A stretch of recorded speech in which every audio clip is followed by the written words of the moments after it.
നമസ്കാരം. സ്പോട്ട് ലൈവിലേക്ക് സ്വാഗതം.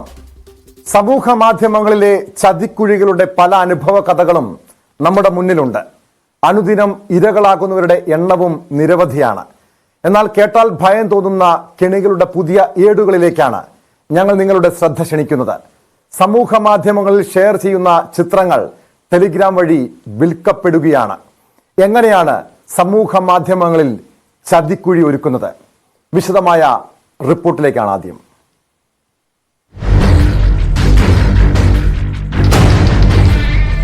സമൂഹ മാധ്യമങ്ങളിലെ ചതിക്കുഴികളുടെ അനുഭവങ്ങൾ പലതും നമ്മുടെ മുന്നിലുണ്ട്. എന്നാൽ മനസാക്ഷി മരവിച്ചു പോകുന്ന കെണികളുടെ പുതിയ ഏടുകളിലേക്കാണ് ഞങ്ങൾ നിങ്ങളുടെ ശ്രദ്ധ ക്ഷണിക്കുന്നത്. സോഷ്യൽ മീഡിയയിൽ ഉൾപ്പെടെ ഷെയർ ചെയ്യുന്ന ചിത്രങ്ങൾ ടെലഗ്രാം വഴി വിൽക്കപ്പെടുന്നു. എങ്ങനെയെന്ന് നോക്കാം. സമൂഹ മാധ്യമങ്ങളിലെ പലതരത്തിലുള്ള ചതിക്കുഴികളും നമ്മൾ കണ്ടിട്ടുണ്ട്. പക്ഷേ സമൂഹ മാധ്യമ അക്കൗണ്ടുകൾ വഴി നടക്കുന്ന ഈ ഇടപാടുകൾ ആരെയും ഞെട്ടിക്കും. നിങ്ങൾ ഇൻസ്റ്റഗ്രാമിലോ സ്നാപ്ചാറ്റിലോ പങ്കുവെക്കുന്ന ചിത്രങ്ങൾ നിങ്ങൾ അറിയാതെ ദുരുപയോഗം ചെയ്യപ്പെടുന്നുണ്ട്. ഇത്തരം ചിത്രങ്ങൾ മോർഫ് ചെയ്ത് ലൈംഗിക താല്പര്യത്തോടെ ടെലഗ്രാം അക്കൗണ്ടുകളിലൂടെ വിൽപ്പനയ്ക്ക് വെച്ചിരിക്കുകയാണ്. സമൂഹ മാധ്യമ അക്കൗണ്ടുകളിൽ നിന്ന് മാത്രമല്ല ഇത്തരം ചിത്രങ്ങൾ ദുരുപയോഗം ചെയ്യപ്പെടുന്നത്. അതാണ് നമ്മളെ ഞെട്ടിക്കുന്നതും. സ്വന്തം വീടുകളിലെ അമ്മമാരുടെയോ സഹോദരിമാരുടെയോ സ്വന്തം ഭാര്യയുടെയോ ചിത്രങ്ങൾ ഇത്തരം ഗ്രൂപ്പുകളിൽ പങ്കുവെക്കുന്നവരുണ്ടെന്നതാണ് ഭയാനകം.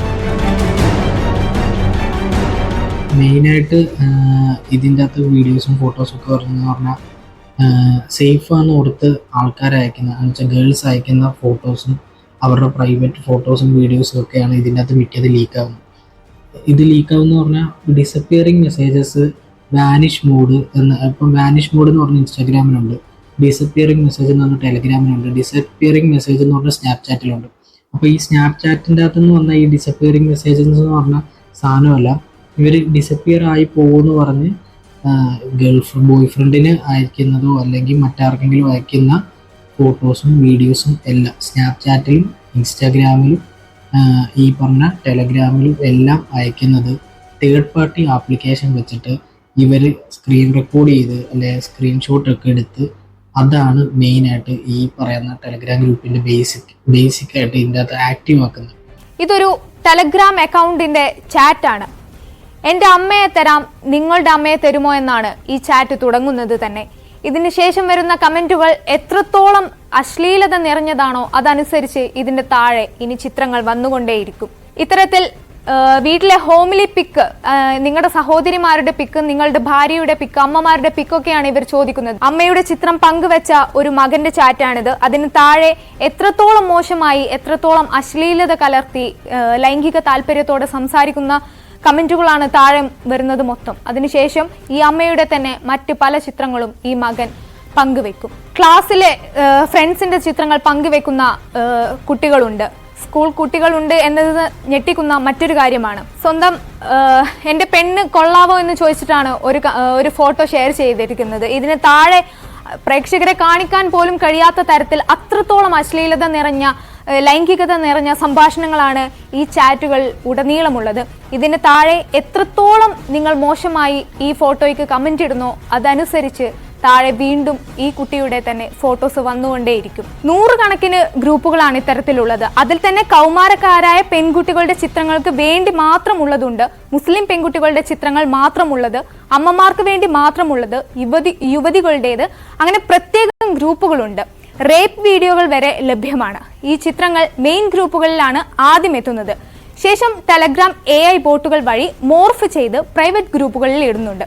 ഇത്തരം ഗ്രൂപ്പുകളിൽ പലതും പണം ലഭിച്ചാൽ മാത്രം ലഭിക്കുന്നതാണ്. അല്ലെങ്കിൽ നിങ്ങളുടെ കയ്യിലുള്ള പെൺകുട്ടികളുടെ ഫോട്ടോകൾ, വീഡിയോകൾ എന്നിവ ഷെയർ ചെയ്താൽ കിട്ടുന്ന ഗ്രൂപ്പുകളാണ്. അതുമല്ലെങ്കിൽ ഭാര്യ, അമ്മ, പെങ്ങൾ, സുഹൃത്തുക്കൾ എന്നിവരെ വീഡിയോ കോളിലൂടെ കാണിച്ചു കൊടുക്കണം. ആയിരക്കണക്കിന് അംഗങ്ങളാണ് ഓരോ ഗ്രൂപ്പുകളിലുമുള്ളത്. ഗ്രൂപ്പുകൾ പലതും അതീവ സുരക്ഷ നേടി പ്രവർത്തിക്കുന്നതാണ്. സൈബർ സെല്ലിന് പോലും ഒന്നും ചെയ്യാൻ കഴിയില്ലെന്ന് വെല്ലുവിളിച്ചാണ് ഗ്രൂപ്പുകൾ സജീവമാകുന്നത്.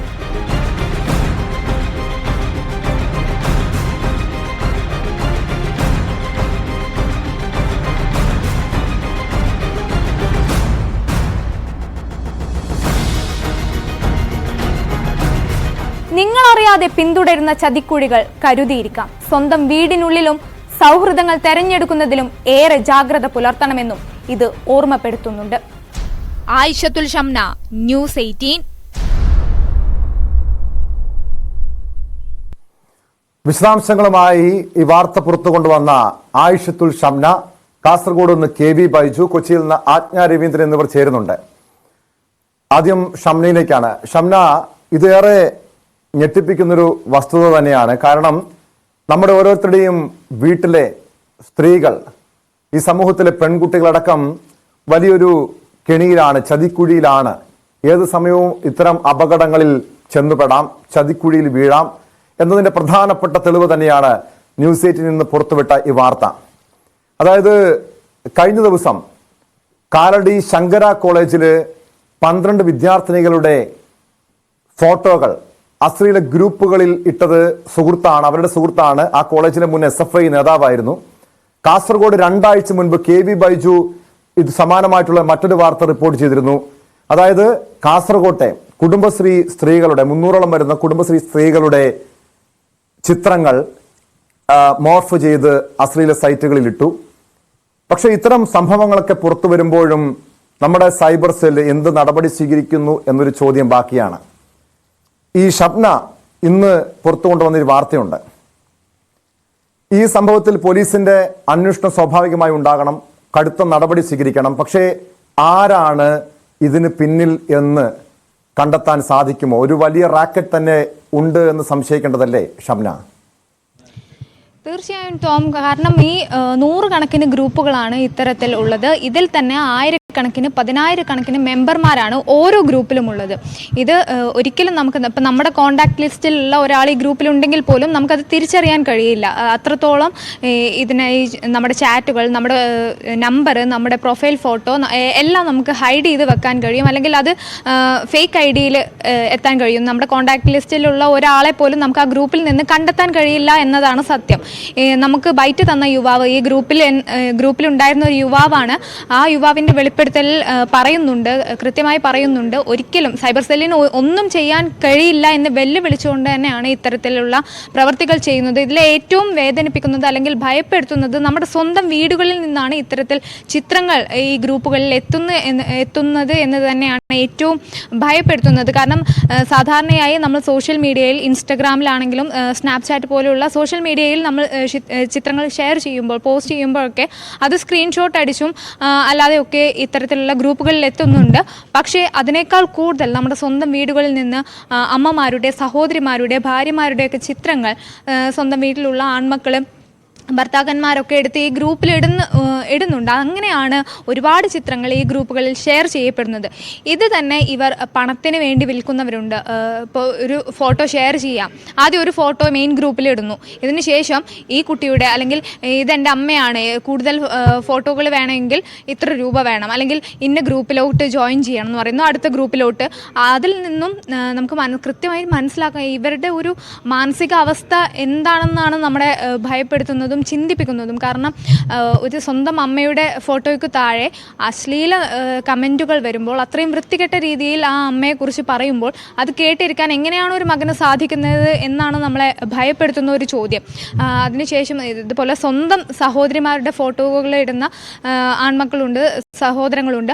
അപ്പോൾ അവരുടെയൊക്കെ ഒരു മാനസിക നില എന്താണെന്നുള്ളത് ഒരു വലിയ ചോദ്യം തന്നെയാണ്. ആ കാര്യത്തിൽ തന്നെയാണ് നമ്മളിതിൽ ജാഗ്രത വേണമെന്ന് പറയുന്നതും. കാരണം മറ്റേ ഈ മോർഫ് ചെയ്യപ്പെടുന്നതാണെങ്കിൽ കൂടി അത്തരം വാർത്തകളൊക്കെ നമ്മൾ മുമ്പ് കണ്ടിട്ടുണ്ട്. ഈ സൈബർ കുറ്റകൃത്യങ്ങൾ മുമ്പ് വാർത്തകളിൽ നിറഞ്ഞു നിന്നതാണ്. പക്ഷേ ഈ നമ്മുടെ വീടുകളിലാണ് നമ്മൾ അറിയാതെ ഒരു ക്യാമറ കണ്ണുള്ളത്. അതിൽ നിന്ന് നമ്മളെ പണത്തിന് വേണ്ടി നമ്മുടെ ചിത്രങ്ങൾ വിൽക്കപ്പെടുന്നു, അല്ലെങ്കിൽ മോർഫ് ചെയ്ത് നമ്മളെ ഇത്തരത്തിൽ മോശമായി പോൺ വീഡിയോകളുമായി മോർഫ് ചെയ്ത് അത് കണ്ട് ആസ്വദിക്കുന്നത് നമ്മുടെ വീട്ടിലുള്ളവരാണ് എന്നത് ഭയപ്പെടുത്തുന്ന ഒരു വസ്തുതയാണ്. ഈ ഗ്രൂപ്പുകളിലുള്ളവർക്കെതിരെ എന്ത് ചെയ്യാം എന്നുള്ള ഒരു ചോദ്യം ഉയരുമ്പോൾ അവർ തന്നെ പറയുന്നുണ്ട് സൈബർ സെല്ലിന് ഒന്നും ചെയ്യാൻ കഴിയില്ല. കാരണം വളരെയധികം സുരക്ഷയോടുകൂടിയാണ് ഇത് ടെലഗ്രാം പ്രവർത്തിക്കുന്നത്. അവർക്ക് തന്നെ അതിൻ്റെ സെക്യൂരിറ്റി കീകളൊക്കെ ഉണ്ട്. അതൊന്നും ഭേദിച്ചുകൊണ്ട് സൈബർ സെല്ലിന് ഒന്നും ചെയ്യാൻ കഴിയില്ലെന്നാണ് പലരും പറയുന്നത്. ഒപ്പം തന്നെ നമ്മുടെ ചിത്രങ്ങൾ ഈ ഗ്രൂപ്പുകളിൽ ഷെയർ ചെയ്യപ്പെടുന്നുണ്ടോ എന്ന് നമ്മൾ അറിയുന്നില്ല. പലപ്പോഴും സാധാരണക്കാരായ അമ്മമാർ, സഹോദരന്മാർ ഒരിക്കലും അറിയുന്നില്ല ഇങ്ങനെയുള്ള ഒരു ഗ്രൂപ്പുകളിൽ സ്വന്തം മക്കൾ അല്ലെങ്കിൽ ഭർത്താക്കന്മാർ, സഹോദരങ്ങളൊക്കെ സ്വന്തം ഫോട്ടോകൾ ഈ ഗ്രൂപ്പിൽ ഉണ്ടെന്ന് അവരറിയുന്നില്ല. അതുകൊണ്ട് തന്നെ ഒരു പരാതിയായി മുന്നോട്ട് പോകാൻ അവർക്ക് കഴിയുന്നില്ല. നമ്മുടെ ചിത്രങ്ങൾ ഇങ്ങനെ ദുരുപയോഗം ഉണ്ട് എന്ന് അറിഞ്ഞാലല്ലേ നമുക്കിതിൽ പരാതിപ്പെടാൻ കഴിയുള്ളൂ. പലപ്പോഴും അവരത് അറിയുന്നില്ല എന്നത് ഒരു വസ്തുതയാണ്. എന്തായാലും അത് തന്നെയാണ് ഏറ്റവും കൂടുതൽ നമ്മളെ ഭയപ്പെടുത്തുന്നത്. സ്വന്തം വീടുകളിൽ നിന്ന് പോകുന്നു ഈ ചിത്രങ്ങൾ എന്നത് തന്നെയാണ് വളരെയധികം ഭയപ്പെടുന്നത്. ഒപ്പം തന്നെ എടുത്തു പറയേണ്ട ഒരു കാര്യം, ഇത് സ്ത്രീകൾക്ക് വേണ്ടി, യുവതികൾക്ക് വേണ്ടി, കുട്ടികൾക്ക്. ഷംന സൂചിപ്പിച്ചതുപോലെ ഇത്തരം കേസുകളിൽ പരാതികൾ വരാറില്ല. കാരണം തങ്ങളുടെ ചിത്രങ്ങൾ ഈ അശ്ലീല സൈറ്റുകളിൽ, ടെലിഗ്രാമിൽ പ്രചരിക്കുന്നുണ്ട് എന്ന കാര്യം ഒരുപക്ഷെ ഈ സ്ത്രീകൾ, ഈ അമ്മമാര്, സഹോദരിമാർ അറിയില്ലായിരിക്കാം. പക്ഷെ ഏതെങ്കിലും രീതിയിലുള്ള പരാതികൾ ഇതുമായി ബന്ധപ്പെട്ട് സൈബർ സെല്ലിന്റെ മുന്നിൽ എത്തിയിട്ടുണ്ടോ? എന്ത് നടപടിയാണ് സ്വീകരിച്ചിട്ടുള്ളത് ഷംന? ടോം, ഒന്നുകൂടി ചോദിക്കാമോ? വ്യക്തമായില്ല.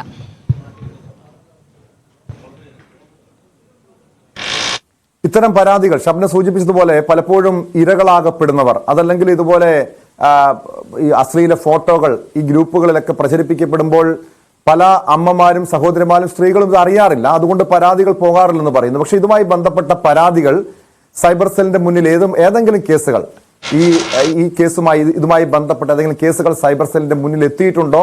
എന്ത് നടപടിയാണ് അവർ സ്വീകരിച്ചിട്ടുള്ളത്? ഇന്ന് രാവിലെ തന്നെ നമ്മൾ ഈ വാർത്ത റിപ്പോർട്ട് ചെയ്തപ്പോൾ ഒരു സൈബർ സെൽ വിദഗ്ധനുമായി നമ്മൾ സംസാരിച്ചിരുന്നു. കൃത്യമായി ഇത്തരം പരാതികൾ ലഭിച്ചാൽ തീർച്ചയായും നടപടി ഉണ്ടാവും, സൈബർ സെല്ലിന് അത് കണ്ടെത്താൻ കഴിയുമെന്ന് തന്നെയാണ് അവർ വ്യക്തമാക്കിയത്. അതുകൊണ്ട് തന്നെ ഇനി നമ്മുടെ ഈ വാർത്തയ്ക്ക് പിന്നാലെ അതിനെതിരെ നടപടി ഉണ്ടാവുമെന്ന് തന്നെയാണ് നമ്മൾ പ്രതീക്ഷിക്കുന്നത്. ഒപ്പം തന്നെ നേരത്തെ മുൻപ് ഇത്തരത്തിലുള്ള സൈബർ തട്ടിപ്പുകൾക്കെതിരെ മുൻപ് പല വാർത്തകളും റിപ്പോർട്ട് ചെയ്യപ്പെട്ടിട്ടുണ്ട്. അത്തരം കേസുകൾ റിപ്പോർട്ട് ചെയ്തിട്ടുണ്ട്. കഴിഞ്ഞ ഈ ടെലഗ്രാം ഉൾപ്പെടെയുള്ള സോഷ്യൽ മീഡിയ വഴി നടക്കുന്ന സൈബർ തട്ടിപ്പുകൾക്കെതിരെയൊക്കെ കേസ് എടുത്തിട്ടുണ്ട്. അത്തരം കേസുകളിൽ അറസ്റ്റ് രേഖപ്പെടുത്തിയിട്ടുണ്ട്. എന്നാൽ പലപ്പോഴും ഈ കുടുംബങ്ങളിൽ നിന്ന് വരെ ഇത്തരം ചിത്രങ്ങൾ പ്രചരിക്കുന്നു എന്നതിനെ കുറിച്ചിട്ട് ഇപ്പോഴും അതിനെക്കുറിച്ച് അറിയാത്ത ആൾക്കാരാണ് ഇപ്പോഴും ഉള്ളത്. നമ്മുടെ സാധാരണക്കാരായ വീട്ടമ്മമാർ, സഹോദരിമാർക്ക് അവർക്ക് അതിനെക്കുറിച്ച് ഇപ്പോഴും അറിയില്ല. ഞങ്ങളുടെ ചിത്രങ്ങൾ ഇങ്ങനെ പ്രചരിക്കുന്നുണ്ടെന്നോ അത് സ്വന്തം വീടിനുള്ളിൽ നിന്നാണ് ഇങ്ങനെ പുറത്തു പോകുന്നതെന്നോ അവരറിയുന്നില്ല. അതുകൊണ്ട് തന്നെ അത്തരം കേസുകൾ നിലവിൽ റിപ്പോർട്ട് ചെയ്യപ്പെട്ടിട്ടില്ല എന്നാണ് മനസ്സിലാക്കാൻ കഴിയുന്നത്. അതേസമയം ഇപ്പോൾ കഴിഞ്ഞ ദിവസങ്ങളിലായി കാലടിയിലെയും അതുപോലെ കാസർഗോഡ് ഒക്കെയുള്ള സംഭവങ്ങളിൽ കേസ് എടുത്തിട്ടുണ്ട്. അതിനെക്കുറിച്ചുള്ള കൂടുതൽ വിശദാംശങ്ങൾ കെ വി ബൈജുവും ആജ്ഞയും പറയും. ടോം. യെസ്, വ്യക്തമാണ്. എന്തായാലും കെ വി ബൈജുവിലേക്കും ആജ്ഞയിലേക്കും ഒന്ന് പോകണം. ഷംന തുടരുക. ബൈജു, ഇത് 2 ആഴ്ച മുൻപാണ് ബൈജു തന്നെ ഈ വാർത്ത റിപ്പോർട്ട് ചെയ്തത്. കാസർഗോഡ് 300ഓളം വരുന്ന കുടുംബശ്രീ സ്ത്രീകളുടെ ചിത്രങ്ങൾ മോർഫ് ചെയ്ത് സമൂഹ മാധ്യമങ്ങളിൽ ടെലിഗ്രാമിലടക്കം പ്രചരിപ്പിച്ചത് അവിടുത്തെ 3 യുവാക്കളാണ്. 3 പേരെയും പോലീസിന്, ഈ സൈബർ സെല്ലിന് പിടികൂടാൻ കഴിഞ്ഞിരുന്നു. എങ്ങനെയാണ് ആ സംഭവം? ഷംന സൂചിപ്പിച്ച ഇത്തരം കേസുകളിൽ ഈ ടെലിഗ്രാമിൽ പലപ്പോഴും ഇതുപോലുള്ള അശ്ലീല ഫോട്ടോകൾ പ്രചരിക്കുന്നത് സ്ത്രീകൾ അറിയാറില്ല. അതൊരു വസ്തുതയാണ്. പക്ഷേ എങ്ങനെയാണ് ഈ കാസർഗോട്ടെ സംഭവം ഒരു പരാതിയായി സൈബർ സെല്ലിന് മുന്നിൽ, പോലീസിന് മുന്നിൽ എത്തുന്നത്? പോലീസിന് അത്ര വേഗത്തിൽ ഈ പ്രതികളിലേക്ക് എത്താൻ കഴിഞ്ഞിരുന്നോ?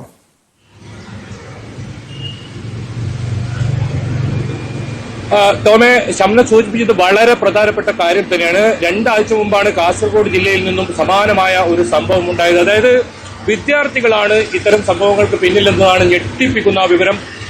ഒരു സഹപാഠികളുടെ ഉൾപ്പെടെ 300ഓളം ചിത്രങ്ങളായിരുന്നു ഇവർ ഇത്തരത്തിൽ ടെലിഗ്രാം ആപ്പ് വഴി, അതായത് AI സാങ്കേതിക വിദ്യയുടെ വളർച്ച അത് കൃത്യമായി മുതലെടുത്തുകൊണ്ടുള്ള ഒരു പ്രവർത്തനം തന്നെയാണ് ഇവരുടെ ഭാഗത്തു നിന്നുണ്ടാകുന്നത്. ഇതിൽ ഷംന സൂചിപ്പിച്ചതുപോലെ സൈബർ സെല്ലിന്റെ ഭാഗത്തു നിന്നും വളരെ നിസ്സായ അവസ്ഥയാണ് ഇതിൽ ഉണ്ടാകുന്നത്. ഇതിലേറ്റവും പ്രധാനമായി ഇത് പിടികൂടാൻ കാരണം ഒരു സുഹൃത്ത് ഈ മൊബൈൽ പരിശോധിച്ചപ്പോൾ തന്റെ ബന്ധുവിന്റെ ഒരു ഫോട്ടോ ഇത്തരത്തിൽ മോർഫ് ചെയ്ത നിലയിൽ ഈ ഫോണിൽ കണ്ടെത്തുകയും പിന്നീട് ഇയാൾ ഇത് നാട്ടുകാരെ വിവരം അറിയിക്കുകയായിരുന്നു. പിന്നീട് ഈ ഫോൺ പരിശോധിച്ചപ്പോഴാണ് ഞെട്ടിപ്പിക്കുന്ന വിവരങ്ങൾ. അതായത് ആ പ്രദേശത്തെ കുടുംബശ്രീ പ്രവർത്തകരുടെ ഒപ്പം സഹപാഠികളുടെ സ്വന്തം ബന്ധുക്കളുടെ ഇത്തരത്തിൽ നിരവധി ഫോട്ടോകൾ ഇത്തരത്തിൽ മോർഫ് ചെയ്ത് ടെലിഗ്രാം ആപ്പ് വഴി വിൽപ്പന നടത്തുന്ന ഒരു സംഭവം പിന്നീട് കണ്ടെത്തുന്നു. പിന്നീട് ഇത് പരാതി നൽകിയതിനെ തുടർന്നാണ് പോലീസ് ഇത്തരത്തിൽ അന്വേഷണം നടത്തുകയും ഈ 3 പേരെ അറസ്റ്റ് ചെയ്ത സാഹചര്യമുണ്ട്. അതായത് വിദ്യാർത്ഥികളാണ് എന്നതാണ് ഏറ്റവും പ്രധാനം. ഏതായാലും മലയാളികളുടെ ലൈംഗിക ദാരിദ്ര്യത്തിന്റെ ഏറ്റവും വലിയ ഉദാഹരണമാണ് ഇന്ന് ഷംന പുറത്തു കൊണ്ടുവന്ന ഈ സംഭവം. ഇതിൽ അറസ്റ്റ് ഉണ്ടാകുന്നത് പലപ്പോഴും ഇത്തരം സംഭവങ്ങൾ നാട്ടുകാർ കണ്ടെത്തി പോലീസിനെ വിവരം അറിയിക്കുമ്പോൾ പിന്നീട് നടത്തുന്ന അന്വേഷണത്തിലാണ്. നമുക്കറിയാം, ഓപ്പറേഷൻ പി ഹണ്ട് എല്ലാ മാസവും കേരളത്തിലെ എല്ലാ സ്ഥലങ്ങളിലും എല്ലാ ജില്ലകളിലും വളരെ രഹസ്യാത്മക രീതിയിൽ പരിശോധന നടത്തുന്നു. ഇത്തരത്തിൽ നീല ചിത്രങ്ങൾ കാണുന്നവരെ പിടികൂടുന്നു. ആ തരത്തിൽ പോലീസ് മുന്നോട്ട് പോകുമ്പോഴും AI സാങ്കേതിക വിദ്യയുടെ വളർച്ചയിൽ നടക്കുന്ന ഇത്തരത്തിലുള്ള വലിയ തോതിലുള്ള ഒരു സംഭവം പിടികൂടാൻ ഒരു നടപടിയും സ്വീകരിക്കുന്നില്ല എന്നത് തന്നെയാണ് ഏറ്റവും വലിയ ചോദ്യം. ഇത്തരം സംഭവങ്ങൾ റിപ്പോർട്ട് ചെയ്തു കഴിഞ്ഞാൽ പിന്നീട് അന്വേഷണം, അതിനുശേഷം ഇത്തരത്തിൽ 2 or 3 പേരുടെ അറസ്റ്റ് ചെയ്യും. ഈ മലയോര മേഖല നമുക്കറിയാം, ചിറ്റാരിക്കാൽ എന്ന് പറയുന്നത് ഒരു വലിയ മലയോര മേഖലയാണ്. ഈ മലയോര മേഖലകളിലാണ് ഇത്തരത്തിലുള്ള വലിയ സംഭവം നടന്നത്. ഇതിൽ ഈ വലിയ ആശങ്കയിലായിരുന്നു ഈ പ്രദേശവാസികൾ. കാരണം തങ്ങളുടെ കുടുംബത്തിൽപ്പെട്ട സ്വന്തം അമ്മമാർ, അതുപോലെ സഹോദരിമാർ, ഷംന സൂചിപ്പിച്ചതുപോലെ തന്നെ കുടുംബത്തിൽപ്പെട്ടവരുടെ ദൃശ്യങ്ങളാണ് ഇത്തരത്തിൽ വലിയ തോതിൽ മോർഫ് ചെയ്ത് പല രാജ്യങ്ങളിലേക്കും പോകുന്നതും സ്വന്തം നാട്ടിൽ ഇത്തരത്തിൽ പ്രചരിക്കുന്നതും. നമ്മുടെ ഇതിൽ വലിയൊരു ശൃംഖല തന്നെ പ്രവർത്തിക്കുന്നുണ്ടെന്നാണ് നമുക്ക് അന്ന് മനസ്സിലാക്കിയത്. നമ്മൾ പോലീസുമായി ബന്ധപ്പെട്ട് സംസാരിച്ചപ്പോൾ ഇവർക്ക് വലിയ പരിമിതി, അതായത് വാട്സാപ്പ്, ഇത്തരത്തിൽ ടെലിഗ്രാം ആപ്പ് പോലുള്ള സംവിധാനങ്ങളിൽ ഇത്തരത്തിൽ കണ്ടെത്താൻ വലിയ പരിമിതി ഉണ്ടെന്നാണ് അവർ വ്യക്തമാക്കിയത്. പരാതി ലഭിച്ചാൽ അതിനെ തുടർന്ന് അന്വേഷണം നടത്തുകയും പിന്നീട് ഏതെങ്കിലും തരത്തിൽ നടപടിയെടുക്കുകയും ചെയ്യുന്നതിനപ്പുറം മറ്റൊരു നടപടിയും പോലീസിന്റെ ഭാഗത്തു നിന്ന് ഉണ്ടാകുന്നില്ല. എന്നാലും ശക്തമായ നടപടി പോലീസിന്റെ ഭാഗത്തുനിന്ന് ഇനിയെങ്കിലും ഉണ്ടാകണം. അതിൽ അത്രയും ഞെട്ടിക്കുന്ന കാര്യങ്ങളാണ് നമ്മൾ ഇപ്പോൾ പുറത്തുവിട്ടതും. അത്തരത്തിലുള്ള ചാറ്റുകളും സ്വന്തം അമ്മയെ പോലും വിൽപ്പന നടത്തുന്ന ഒരു രീതിയിലേക്ക് നമ്മുടെ സമൂഹം മാറുന്നത് തടയണം. പലപ്പോഴും ഇത് അതാണ് ബൈജു ഏറെ ഭയപ്പെടുത്തുന്ന കാര്യം. കാരണം നമ്മുടെ നാട്ടിലെ വീടുകളിലെ സ്ത്രീകൾ വലിയൊരു അപകടക്കിണിയിലാണ് എന്നത് തന്നെയാണ് ഇപ്പോൾ പുറത്തു വരുന്ന ഈ വാർത്തകളിൽ നിന്ന് മനസ്സിലാക്കേണ്ടത്.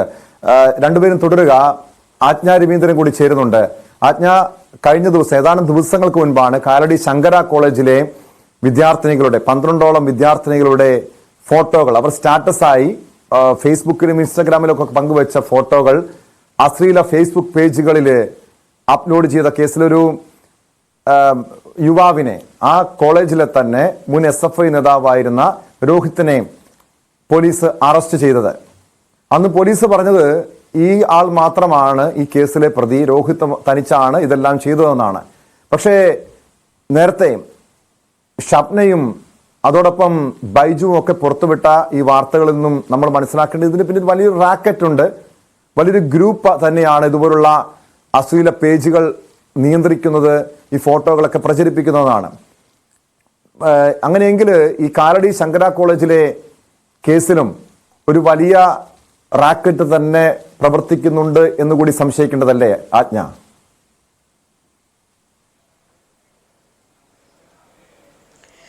തീർച്ചയായിട്ടും ടോം, കാരണം 20 പെൺകുട്ടികളുടെ ഫോട്ടോയാണ് ഇത്തരത്തിൽ ഈ രോഹിത് എന്ന് പറയുന്ന ചെറുപ്പക്കാരൻ മിസ്യൂസ് ചെയ്തതെന്നാണ് പരാതികൾ വന്നിട്ടുള്ളത്. അതിൽ 12ഓളം പെൺകുട്ടികൾ, അതായത് ആദ്യം ഒരു പെൺകുട്ടി പരാതി കൊടുത്തു, അവരവരുടെ ഫേസ്ബുക്കിൽ സ്റ്റോറി ഇട്ട ഫോട്ടോ, അവരുടെ സുഹൃത്തുക്കൾക്കൊപ്പം സ്റ്റോറി ഇട്ട ഫോട്ടോയാണ് ഇയാൾ ഇത്തരത്തിൽ ദുരുപയോഗം ചെയ്തത് എന്ന് കാണിച്ചുകൊണ്ട് ഒരു പെൺകുട്ടി ആദ്യം പോലീസിൽ പരാതി നൽകി. അതിനുശേഷം പോലീസ് രോഹിത്തിനെ കസ്റ്റഡിയിൽ എടുക്കുകയും, അതായത് രോഹിത് ആണ് എന്ന് സംശയം തോന്നുന്ന ചില തെളിവുകൾ മാത്രമേ ആ സമയത്ത് ആ പെൺകുട്ടിക്ക് പ്രൊഡ്യൂസ് ചെയ്യാൻ കഴിഞ്ഞുള്ളൂ. അതിനുശേഷം പോലീസ് രോഹിത്തിന്റെ ഫോൺ പരിശോധിക്കുകയും അല്ലെങ്കിൽ ഇതുമായി ബന്ധപ്പെട്ട പരിശോധനകൾ നടത്തുകയും ചെയ്തപ്പോഴാണ് രോഹിത് ആണ് പ്രതി എന്ന് മനസ്സിലാക്കുകയും ഇതിൽ രോഹിത്തിനെ കസ്റ്റഡിയിൽ എടുക്കുകയും ചെയ്തത്.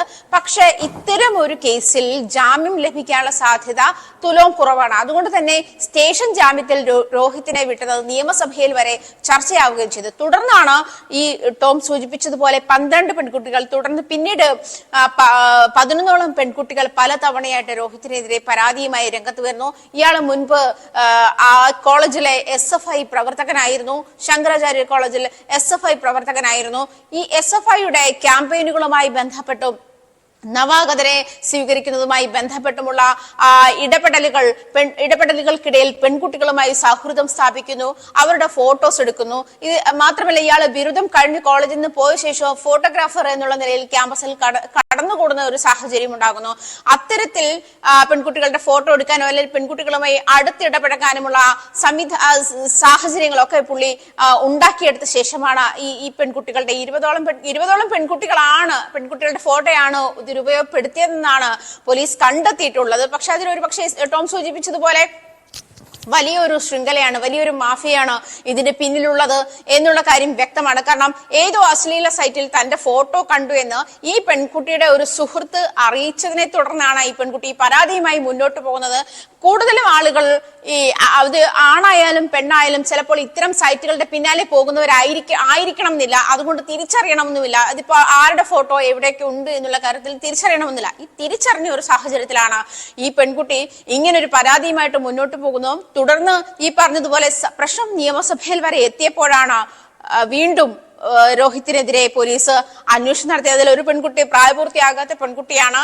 പോക്സോ കേസ് ഉൾപ്പെടെയുള്ള കേസുകളാണ് ഈ കാര്യത്തിൽ രോഹിത്തിന് എതിരെ ചുമത്തിയിരിക്കുന്നത്. 25 വയസ്സുള്ള ഇയാൾ ബിരുദധാരിയാണ്. ആ കോളേജിലെ പൂർവ്വ വിദ്യാർത്ഥിയാണ്. അതല്ല, കോളേജിൽ ഇപ്പോൾ നിലവിൽ പഠിക്കുന്ന കുട്ടി പോലുമല്ല. പക്ഷെ അവന് ആ കോളേജിൽ ക്യാമ്പസിൽ കയറി പെൺകുട്ടികളുമായി അടുത്തിടപഴകാനുള്ള എല്ലാ സാഹചര്യവും ഒരുക്കി, അല്ലെങ്കിൽ എല്ലാ സാഹചര്യവും ഉണ്ടാക്കിയാണ് അവൻ അതിനുള്ളിൽ കയറിക്കൂടി ഈ പെൺകുട്ടികളുമായി സൗഹൃദം സ്ഥാപിക്കുകയും അവരുടെ സ്റ്റാറ്റസുകളിൽ നിന്നുമൊക്കെ അല്ലെങ്കിൽ ഫേസ്ബുക്കിലും സോഷ്യൽ മീഡിയയിലും ഒക്കെ അവർ പോസ്റ്റ് ചെയ്യുന്ന ഫോട്ടോകൾ സ്ക്രീൻഷോട്ട് എടുത്ത് പിന്നെ ചില സാഹചര്യങ്ങളുള്ളത് ഇത്തരം ഈ പോൺ വീഡിയോകൾ അല്ലെങ്കിൽ പോൺ സൈറ്റുകളിലൊക്കെ സ്ത്രീകളുടെ ചിത്രങ്ങൾ ദുരുപയോഗം ചെയ്യപ്പെടുന്നു എന്നുള്ള ഒരു സാഹചര്യം കണക്കിലെടുത്തിരിക്കാൻ വാട്സാപ്പ് ഇപ്പോൾ നമുക്ക് ആരുടെയും സ്ക്രീൻഷോട്ടുകൾ എടുക്കാനോ അല്ലെങ്കിൽ ആരുടെയെങ്കിലും ഫോട്ടോ ഡൗൺലോഡ് ചെയ്യാനോ ആ ഒരു സാധനം ലിമിറ്റ് ചെയ്തിട്ടുണ്ട് എന്നാണ് മനസ്സിലാക്കുന്നത്. പക്ഷേ മറ്റ് സോഷ്യൽ മീഡിയ സൈറ്റുകൾ ഇപ്പോൾ ഫേസ്ബുക്ക് ആയാലും ഇൻസ്റ്റഗ്രാം ആയാലും മറ്റ് സ്നാപ്ചാറ്റ് ആയാലും മറ്റ് ഈ സോഷ്യൽ മീഡിയ ഇതിലെല്ലാം ട്വിറ്റർ ആയാൽ പോലും അങ്ങനെ ഒരു സാഹചര്യം ഇല്ല. അല്ലെങ്കിൽ ഒരു സ്ക്രീൻഷോട്ട് എടുത്താൽ തന്നെ സിസ്റ്റം ആയാലും ഫോൺ ഉപയോഗിച്ചിട്ടായാലും ഒരു സ്ക്രീൻഷോട്ട് എടുത്താൽ തന്നെ അത് ലഭ്യമാകുന്ന ഒരു സാഹചര്യമാണ് നിലവിലുള്ളത്.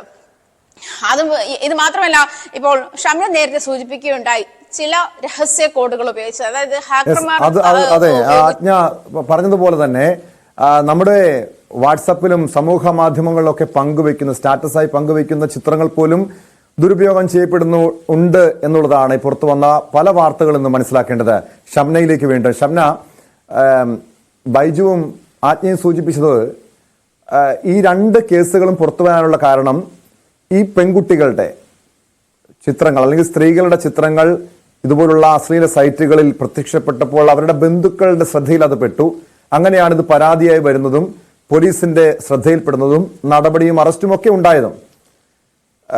നമ്മളിപ്പോൾ ഷംന ഇന്ന് പുറത്തുവിട്ട ഈ വാർത്ത പരിശോധിക്കുമ്പോൾ ഇതില് എന്താണ് ഇത് ഈ രീതിയിൽ പ്രചരിപ്പിക്കുന്നവർക്ക്, സമൂഹ മാധ്യമങ്ങളിൽ അശ്ലീല സൈറ്റുകളിലൊക്കെ ഈ ചിത്രം പ്രചരിപ്പിക്കുന്നവർക്ക് എന്താണ് ഇതുകൊണ്ട് ഉള്ള നേട്ടം എന്ന കാര്യം കൂടി പരിശോധിക്കേണ്ടതാണ്.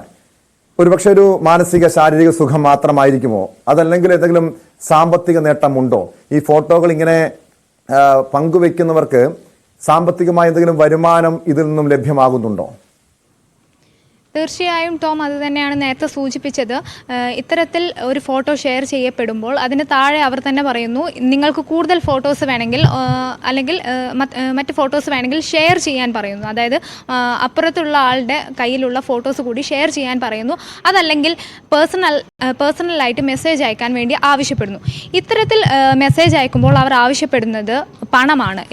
നിങ്ങൾക്ക് ഏത് പെൺകുട്ടിയുടെ പണമാണ് വേണ്ടത്? പലപ്പോഴും ഗ്രൂപ്പുകളിൽ ഷെയർ ചെയ്യപ്പെടുന്നത് സഹോദരിമാരുടെയോ സ്വന്തം സഹോദരിയുടെയോ അമ്മയുടെയോ ആണ്. അപ്പോൾ നിങ്ങൾക്ക് കൂടുതൽ ഫോട്ടോകൾ, എൻ്റെ അമ്മയുടെ അല്ലെങ്കിൽ എൻ്റെ സഹോദരിയുടെ കൂടുതൽ ഫോട്ടോകൾ വേണമെങ്കിൽ നിങ്ങൾ ഇത്ര രൂപ തരണം. ഒരു ഫോട്ടോയ്ക്ക് 50 മുതൽ 500 രൂപ വരെ മേടിക്കുന്ന ആളുകളുണ്ട് എന്നത് തന്നെയാണ് സത്യം. അത്തരത്തിൽ ഇങ്ങനെ പണം വേണം. അതല്ലെങ്കിൽ നിങ്ങളുടെ കയ്യിലുള്ള നിങ്ങളുടെ കയ്യിലുള്ള മറ്റു ചിത്രങ്ങൾ ഇത്തരത്തിൽ ഷെയർ ചെയ്യണം. അതായത് നോർമൽ ഫോട്ടോകളായിരിക്കും, ഒരിക്കലും ഒരു തരത്തിലും മോശം ചിത്രങ്ങളോ ഒന്നുമല്ല. നമ്മൾ സാധാരണയായി സോഷ്യൽ മീഡിയകളിൽ ഷെയർ ചെയ്യപ്പെടുന്ന ചിത്രങ്ങളായിരിക്കാം, അല്ലെങ്കിൽ സാധാരണ വീട്ടിൽ നമ്മൾ നിൽക്കുമ്പോൾ നമ്മളറിയാതെ എടുത്ത ചിത്രങ്ങളായിരിക്കാം. ഇത് പണത്തിന് വേണ്ടി അല്ലെങ്കിൽ നിങ്ങൾ നിങ്ങളുടെ കയ്യിലുള്ള ഫോട്ടോകൾ തരൂ, ഞങ്ങൾ ഷെയർ ചെയ്യാം എന്നാവശ്യപ്പെട്ടുകൊണ്ടാണ് ഇത് പലപ്പോഴും ഷെയർ ചെയ്യപ്പെടുന്നത്. അപ്പം സാമ്പത്തികമായി ഇവർക്ക് നേട്ടമുണ്ട്, അതിനപ്പുറം മാനസികമായി ഇത്തരം ഒരു സുഖം കണ്ടെത്തില്ല. അത് നമ്മുടെ കേരളം എങ്ങോട്ടാണ് ഈ പോകുന്നത് എന്ന ചോദ്യം ഉയർത്തുന്നുണ്ട്. എങ്കിൽ പോലും അത്തരം അതിലോട്ടാണ് ഇത് നയിക്കുന്നത്. എന്തായാലും ഈ ഗ്രൂപ്പുകളുടെ ഒരു പ്രവർത്തനം എന്ന് പറഞ്ഞാൽ ആദ്യം ഇവർക്ക് ഇവർ വളരെ നോർമലൈസ് ചെയ്യുന്ന കുറച്ച് ഗ്രൂപ്പുകളുണ്ട്, ഇവരുടെ മെയിൻ ഗ്രൂപ്പുകളുണ്ട്. ആ ഗ്രൂപ്പുകളിലാണ് പലപ്പോഴും ആദ്യം ഒരു ഫോട്ടോ എത്തുന്നത്, 1-2 ഫോട്ടോകൾ എത്തുന്നത്. അതിനുശേഷമാണ് ഇത് പിന്നീടുള്ള ഗ്രൂപ്പുകളിലേക്ക് എത്തുന്നത്. അത് പലപ്പോഴും ഇവർ 10 സെക്കൻഡ് വെച്ചിട്ട് അല്ലെങ്കിൽ 5 സെക്കൻഡ് വെച്ച് ടൈമർ വെച്ചിട്ടൊക്കെയാണ് അയക്കുന്നത്. അല്ലെങ്കിൽ നേരത്തെ നമ്മുടെ ബൈറ്റിൽ യുവാവ് വെളിപ്പെടുത്തിയതുപോലെ വാനിഷ് മോഡ് അടക്കമുള്ള സംവിധാനങ്ങൾ ഉപയോഗിച്ചുകൊണ്ടാണ് അയക്കുന്നത്. അത് കുറച്ച് കഴിഞ്ഞാൽ ഡിസപ്പിയർ ആവും. പക്ഷേ ആ 10 സെക്കൻഡിനുള്ളിൽ തന്നെ തേർഡ് പാർട്ടി ആപ്ലിക്കേഷൻ ഉപയോഗിച്ച് ഈ ഫോട്ടോകൾ മറ്റ് ഗ്രൂപ്പുകളിൽ ഷെയർ ചെയ്യപ്പെടുന്നുണ്ട്. അങ്ങനെ ഷെയർ ചെയ്യപ്പെടുന്ന ചിത്രങ്ങൾ പിന്നീട് അത് മോർഫ് ചെയ്ത് ഈ ഗ്രൂപ്പുകളിൽ സാധാരണ ചിത്രങ്ങൾ അപ്പുറത്തെ ഗ്രൂപ്പുകളിൽ മോർഫ് ചെയ്ത് കിട്ടുന്നുണ്ട്. അപ്പോൾ ഇവർ വീണ്ടും ഈ മെയിൻ ഗ്രൂപ്പുകളിൽ വന്ന് ആവശ്യപ്പെടും. സാധാരണ ഈ അമ്മമാരുടെയൊക്കെ മോർഫ്ഡ് വീഡിയോസ് വേണമെങ്കിൽ, ഫോട്ടോസ് വേണമെങ്കിൽ ഇത്ര രൂപ വേണം, അല്ലെങ്കിൽ ഇത്തരം ഗ്രൂപ്പ് വേണം. ഇവർക്ക് പല തരത്തിലാണ് ഇവർ ഷെയർ ചെയ്യപ്പെടുന്നുള്ളത് എന്നാണ് ഞാൻ ശ്രദ്ധിച്ചത്. കാരണം പണത്തിന് വേണ്ടി അല്ലെങ്കിൽ ഇത്തരത്തിൽ നമ്മുടെ കയ്യിലുള്ള കൂടുതൽ ഫോട്ടോകൾ അയച്ചു കൊടുക്കണം, അതും അല്ലെങ്കിൽ ലൈവായി വീഡിയോ കോളിൽ ഇവരെ കാണിച്ചു കൊടുക്കണം. അങ്ങനെയാണ് മറ്റുള്ള ഗ്രൂപ്പുകൾ ലഭിക്കുന്നത്. ഇതിൽ ഇപ്പോൾ നേരത്തെ അവർ സൂചിപ്പിച്ച പോലെ തന്നെ ഒരിക്കലും നമ്മുടെ ഒരു ഫോട്ടോ ഈ സൈറ്റിൽ കണ്ടു അല്ലെങ്കിൽ ഈ ഗ്രൂപ്പിൽ കണ്ടു എന്ന് പറഞ്ഞ് പലപ്പോഴും പരാതിപ്പെടാൻ കഴിയാത്തതിൻ്റെ ഒരു കാരണം ഞാൻ മനസ്സിലാക്കുന്നത്, ആദ്യമായി നമ്മളൊരു ഫോട്ടോ ഇതിൽ ഷെയർ ചെയ്യുമ്പോൾ 10 സെക്കൻഡ് കഴിഞ്ഞാൽ അത് ആ ഗ്രൂപ്പിൽ നിന്നും ഡിലീറ്റ് ആയി പോകും. അപ്പോൾ ആ ഗ്രൂപ്പിൽ ആരെങ്കിലും അത്തരത്തിലൊരു ചിത്രം കണ്ടു കഴിഞ്ഞാൽ പിന്നീട് വന്ന് നോക്കുമ്പോൾ ആ ചിത്രം ആ ഗ്രൂപ്പിൽ കാണണമെന്നില്ല. പക്ഷേ അപ്പുറത്ത് മറ്റൊരു ഗ്രൂപ്പിൽ ഇത് വളരെ മോശമായി എത്തിയിട്ടുണ്ടാവും, അല്ലെങ്കിൽ അതിനേക്കാൾ കൂടുതൽ ഫോട്ടോകൾ വന്നിട്ടുണ്ടാവും. പക്ഷേ അപ്പോഴേക്കും ഈ ആയിരക്കണക്കിന് ഗ്രൂപ്പുകളിൽ നിന്ന് നമുക്കിത് കണ്ടെത്താൻ കഴിയണമെന്നില്ല. യെസ്, അത് തന്നെയാണ്. ഇത് കണ്ടെത്താൻ കഴിയുക എന്നുള്ളത് ബുദ്ധിമുട്ടാണ്. പക്ഷേ എങ്ങനെയാണ് സമൂഹ മാധ്യമങ്ങളിലെ ചതിക്കുഴി, ഈ സമൂഹ മാധ്യമങ്ങളിൽ ഇതുപോലുള്ള സംഘങ്ങൾ വലപിരിച്ചിരിക്കുന്നത് എന്ന കാര്യമാണ് ആയിഷത്തുൽ ഷംനയും KB ബൈജുവും ആജ്ഞ രവീന്ദ്രനും വിശദമായി റിപ്പോർട്ട് ചെയ്തത്. എന്തായാലും നമ്മുടെ നാട്ടിലെ സ്ത്രീകൾ ഏറെ ജാഗ്രത പാലിക്കേണ്ട ഒരു കാലഘട്ടമാണ്. സ്വന്തം വീട്ടിൽ നിന്ന് പോലും ഇതുപോലുള്ള നിങ്ങളുടെ ചിത്രങ്ങൾ ഈ അശ്ലീല സൈറ്റുകളിൽ പ്രചരിപ്പിക്കുന്നുണ്ട്. അതോടൊപ്പം നമ്മൾ സ്റ്റാറ്റസായി പങ്കുവെക്കുന്ന ചിത്രങ്ങൾ പോലും പങ്കുവെക്കുന്നുണ്ട് എന്നുള്ളതാണ് ഏറ്റവും ഞെട്ടിപ്പിക്കുന്നൊരു വസ്തുത. ഈ വിഷയത്തിൽ സൈബർ സെല്ലും പോലീസും ശക്തമായ നടപടിയാണ് സ്വീകരിക്കേണ്ടത്.